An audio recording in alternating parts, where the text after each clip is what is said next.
What happens when Hollywood's biggest stars, grandest budgets, and most epic ambitions collide, only to implode in spectacular fashion?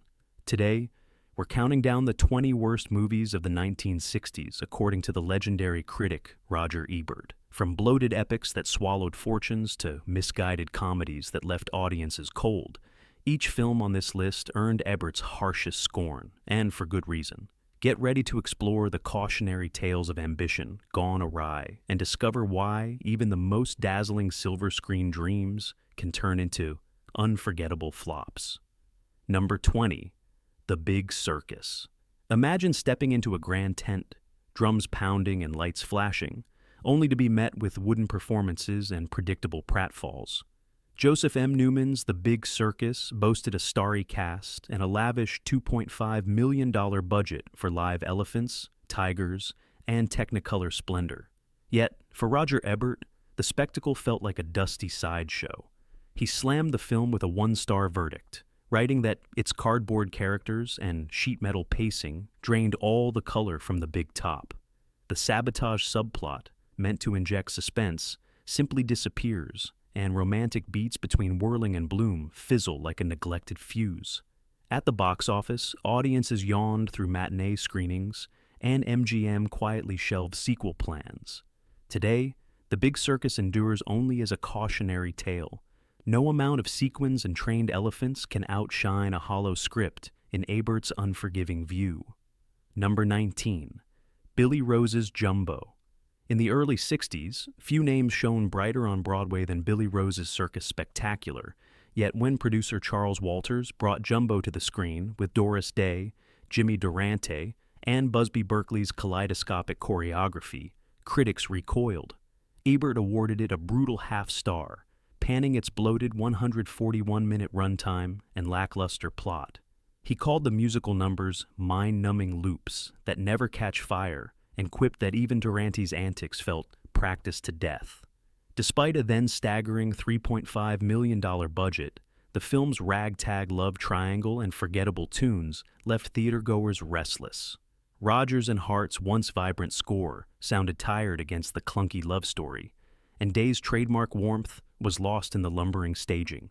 When Jumbo finally bowed out of cinemas, it had barely broken even, and in Ebert's eyes, it stands as proof that even the grandest circus can collapse under its own pomp. Number 18. Cleopatra. Epic ambitions meet soap opera excess in Cleopatra, the lavish 1963 saga starring Elizabeth Taylor and Richard Burton. With a groundbreaking $44 million budget, it remains one of Hollywood's most infamous financial behemoths, but not even Roman sands could bury its flaws in Ebert's estimation.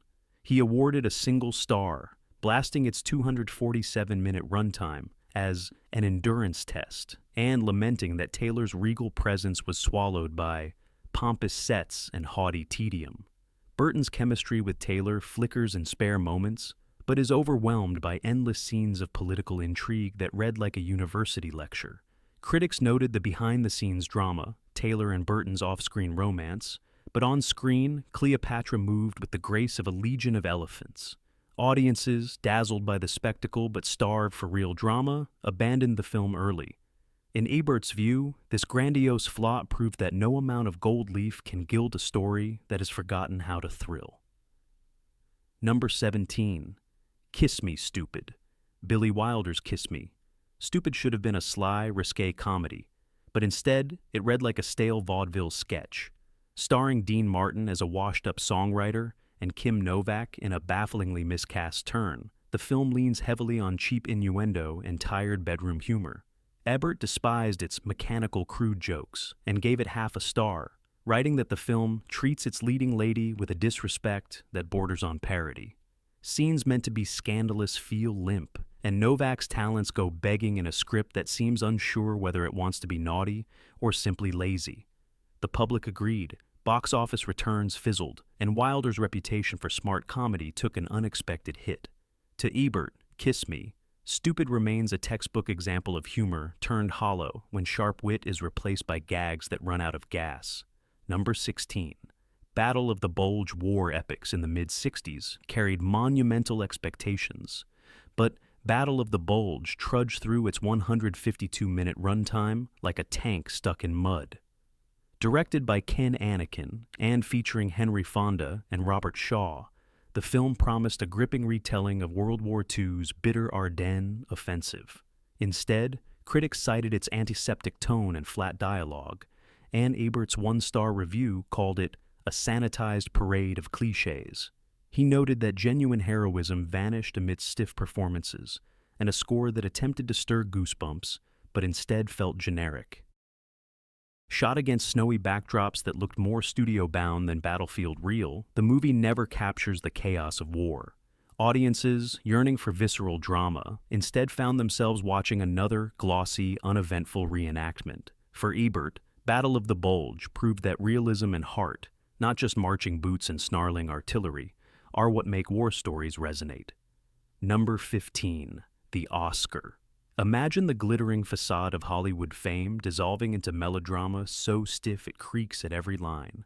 The Oscar follows Frankie Fain, an actor ruthlessly clawing toward stardom, willing to betray friends and family to clutch that golden statue. With Elka Summer as his disillusioned wife and Milton Berle delivering campy asides, the film promised a scathing backstage exposé. Instead, it unfolds like a series of cliches stitched together by wooden dialogue. Roger Ebert blasted it with a single star, lamenting that its ambition outstrips its script, and that Frankie's moral descent feels so contrived it's almost a parody. Ebert noted that the climactic awards sequence, meant to deliver a gut punch of irony, lands with all the force of a deflated balloon. Audiences recoiled at the artificiality, and the film vanished from theaters faster than an Oscar winner's humility. In Ebert's view, the Oscar stands as a cautionary tale. No amount of backstage intrigue can redeem a story that refuses to feel human. Number 14. Dr. Doolittle. With a budget north of $17 million, starring Rex Harrison as the gentle veterinarian who talks to animals, Dr. Doolittle should have been a family classic. Instead, it lumbered across screens in lavish but soulless musical numbers. Ebert's scathing one-star review called the film a bloated circus of bad songs and worse jokes, adding that even Harrison's genteel charm couldn't rescue the overlong 152-minute runtime. The production's famed dance of the push me pull you and the talking parrot felt tacked on to distract from a script that meanders through glass-ceiling sermons and anthropomorphic antics. Critics panned the film's lack of narrative momentum, noting that each grand set piece simply repeated the mistake of the last. Box office returns barely recouped costs, and MGM quietly wrote it off as one of its most expensive misfires. For Ebert, the lesson was clear. When a musical forgets to sing, it becomes nothing more than an auditorium filled with empty seats. Number 13. Candy. Adapted from Terry Southern's satirical novel, Candy promised razor-sharp wit and subversive humor, delivered by an all-star supporting cast, including Marlon Brando, Richard Burton, and Ringo Starr. Instead, it collapses under its own lewdness. Ebert awarded it a half-star, condemning its Dr. Seuss script gone pornographic, and its lead, Ewa Owlin, who drifts through each sketch like a lost tourist. Scenes meant to lampoon sexual hypocrisy instead feel exploitative. Every celebrity cameo seems more interested in flashing their name than telling a story. Ebert lamented that the film's satire never bites, it only tickles until you wish it would let you go. Audiences and critics alike walked away perplexed rather than amused, leaving Candy stranded in limbo between art and smut. In Ebert's reckoning, a true satire must sting. Here, it barely scratches the surface. Number 12. Valley of the Dolls. When Jacqueline Suzanne's best-selling novel hit screens, fans expected a steamy peek behind showbiz curtains. Instead, Valley of the Dolls sprawls across 2 hours of overwrought performances and sensational secrets that never land. Patty Duke, Sharon Tate, and Barbara Parkins portray aspiring entertainers ensnared by addiction and ambition, but their anguish is played like a soap opera marathon. Roger Ebert's harsh one-star review charged the film with pretentious melodrama and dialogue so artificial it might as well wear a lab coat. He noted that every emotional climax feels manufactured, drug binges and broken romances come and go without real consequence. The Technicolor glamour can't hide the fact that the film mistakes shouting for passion. Although Valley of the Dolls later achieved cult status, at release it was a box office disappointment and a critical punchline. For Ebert, it summed up a Hollywood too in love with its own reflection to tell genuine stories. Number 11, Boom. Richard Burton and Elizabeth Taylor reunite here in a faded seaside villa, lobbing barbed quips like landmines. On paper, a cocktail of two screen legends and Tennessee Williams dialogue should fizz with intensity. Instead, Boom explodes in all the wrong places. Roger Ebert's one-star review decried the film's enchanted tedium, writing that Burton recites lines as though trapped in quicksand, while Taylor flails with the desperation of someone who forgot her motivation. The plot: an aging socialite invites a self-destructive veteran to rekindle lost love, strains for psychological depth, but collapses under ponderous staging and overwrought monologues. When audiences finally fled the theater, critics scrawled "Boom" into history as one of Hollywood's loudest flops. Ebert concluded, no matter how radiant the stars, a film that trades genuine emotion for theatrical excess ends not with a bang, but a whimper. Number 10. Santa Claus Conquers the Martians. Imagine a lonely Martian child gazing up at Earth's blue dot, desperate for the laughter and warmth of Christmas. That premise, so full of charm on paper, becomes a groan-inducing misfire in Nicholas Webster's Santa Claus Conquers the Martians. The story follows two bored Martian youngsters who scheme to kidnap Santa and bring him to Mars for a season of joy. With a cast of rubber-suit Martians, wooden dialogue, and sets that look like painted cardboard, the film waddles from one cringeworthy scene to the next.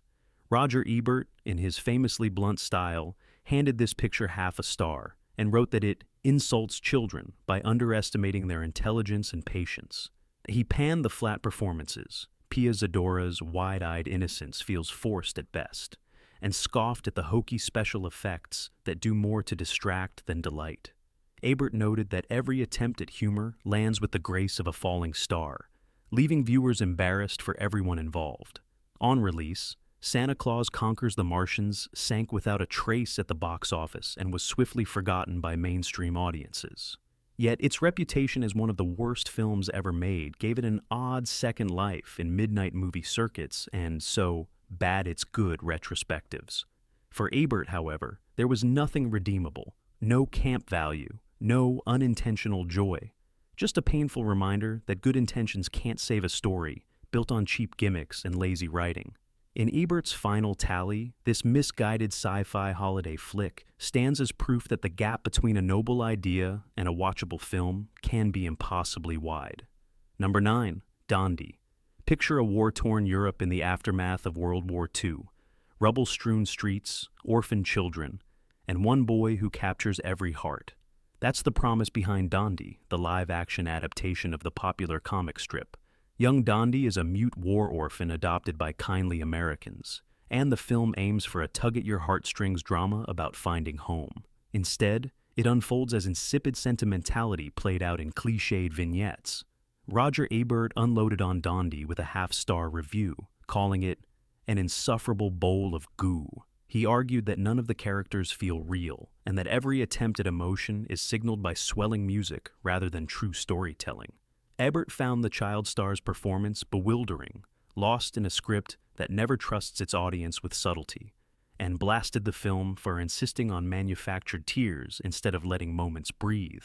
Audiences, already wary of saccharine tales, stayed away in droves. The film failed to earn back its modest budget and disappeared from cinemas by week 2. Yet its notorious reputation lived on, earning mentions in worst of lists for decades. Even fans of family films grudgingly admit that Dondi is best left in the attic, an example of how mawkish drama and hackneyed tropes can crush any goodwill. For Ebert, Dondi wasn't just a bad movie. It was a travesty of cinema's power to move us, proving that sentimental intent must be matched by genuine craft. Number 8. Star. In 1968, Universal Pictures bet big on a lavish musical biography of stage legend Gertrude Lawrence, with Julie Andrews cast in the lead. Star promised a behind-the-scenes look at Lawrence's dazzling review performances, rags to riches rise, and glittering friendships. Costumes glittered, song numbers swelled, and Andrew's famous voice filled every frame. On paper, it had everything to charm audiences. But Roger Ebert was unimpressed. In a one-star takedown, he called Star, a turgid parade of cliches that never finds its center. He complained that the film's 170-minute runtime drags through endless recreations of stage acts that feel more like demo reels than dramatic scenes. Ebert noted that Andrews, so magnetic in Mary Poppins and The Sound of Music, seems trapped by a script that points at moments instead of plumbing their emotional depths.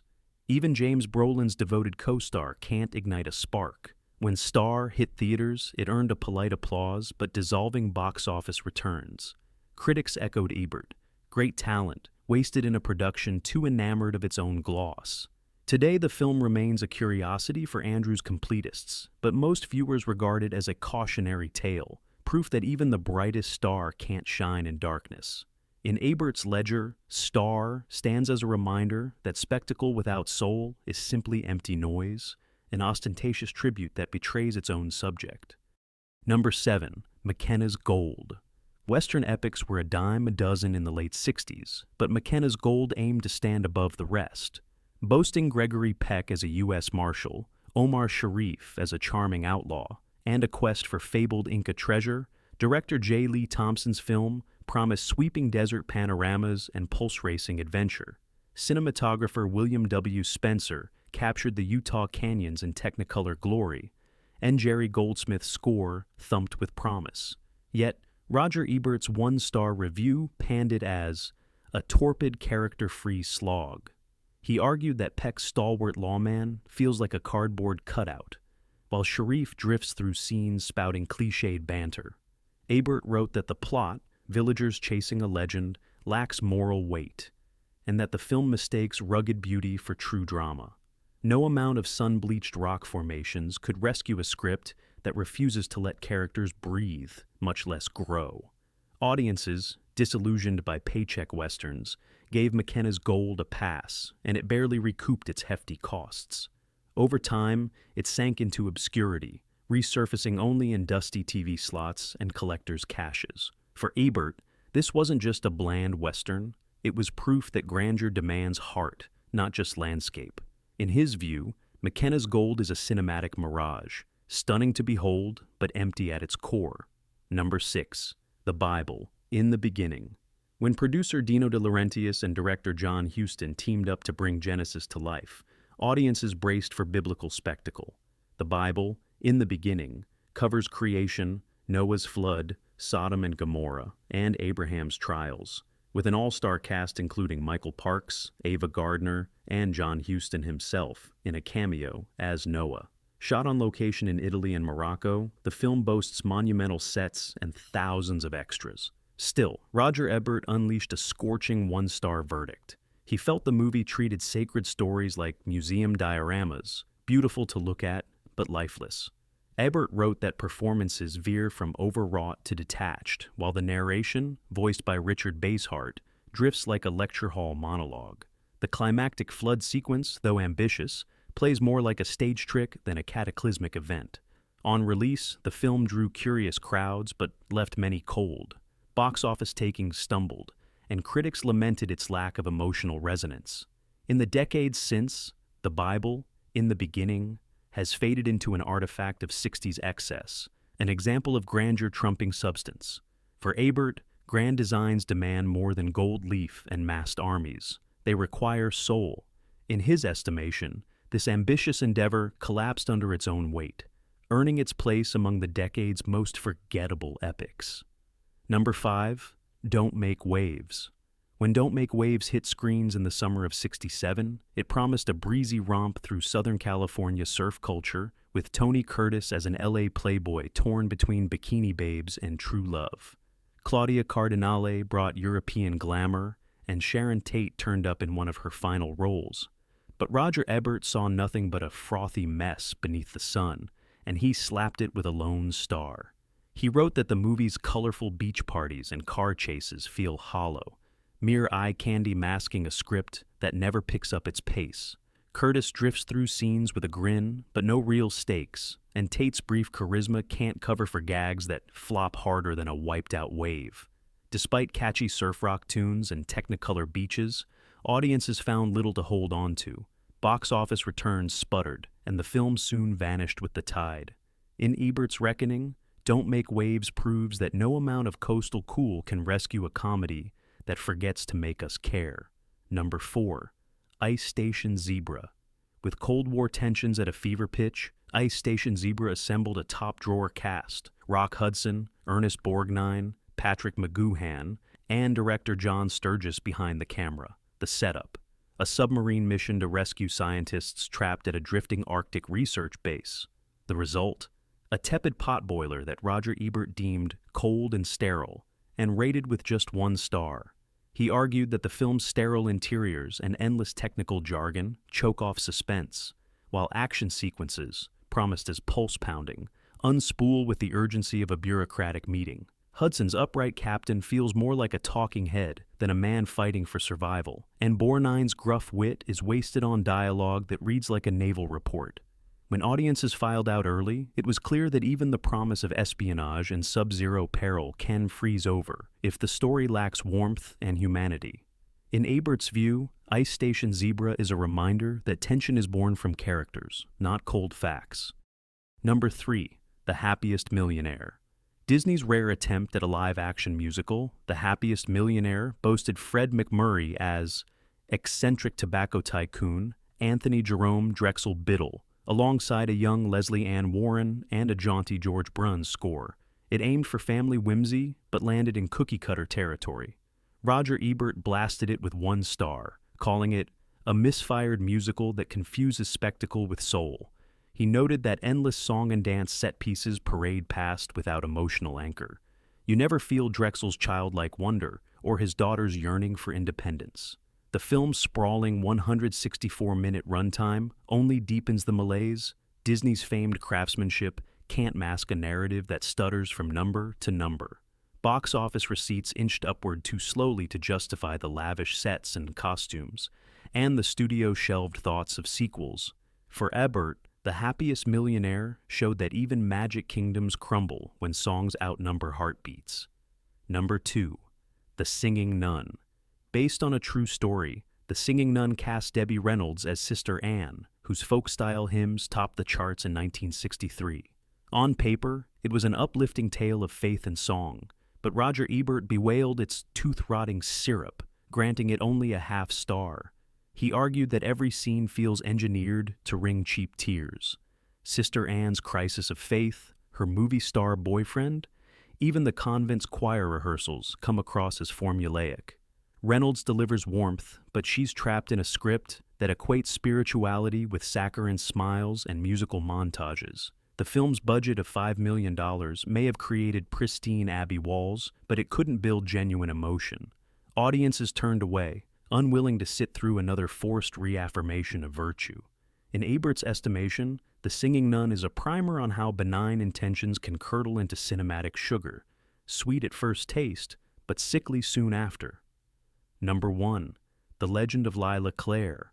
Topping Roger Ebert's list is The Legend of Layla Clair, a Hollywood fable of ambition and obsession. Kim Novak plays a fading star who dies mysteriously, only for her likeness to be resurrected in a newcomer, Anna Torrent, under the manipulative eye of a studio mogul. The result is a narcissistic nightmare heaped with portentous close-ups and murky doubles. Ebert didn't mince words. He awarded 0 stars and declared it a hollow shrine to vanity. He wrote that Novak's stoic glamour and Finch's swagger can't animate a plot that recycles cliches about identity and power without insight. Scenes meant to be eerie drift into boredom, and the film's lavish production design feels like wallpaper behind a plot that never inhabits its own intrigue. Audiences fled to the exits, unwilling to unravel a mystery that offers neither thrills nor truth. In Ebert's final tally, The Legend of Layla Clair stands as the ultimate cinematic disaster of the 1960s, proof that style without substance is the most tragic flop of all. That concludes our countdown of the 20 worst movies of the 1960s, according to Roger Ebert. Which of these flops have you braved? Drop your thoughts below and be sure to like, subscribe, and ring the bell for more deep dives into cinema's greatest and most disastrous moments.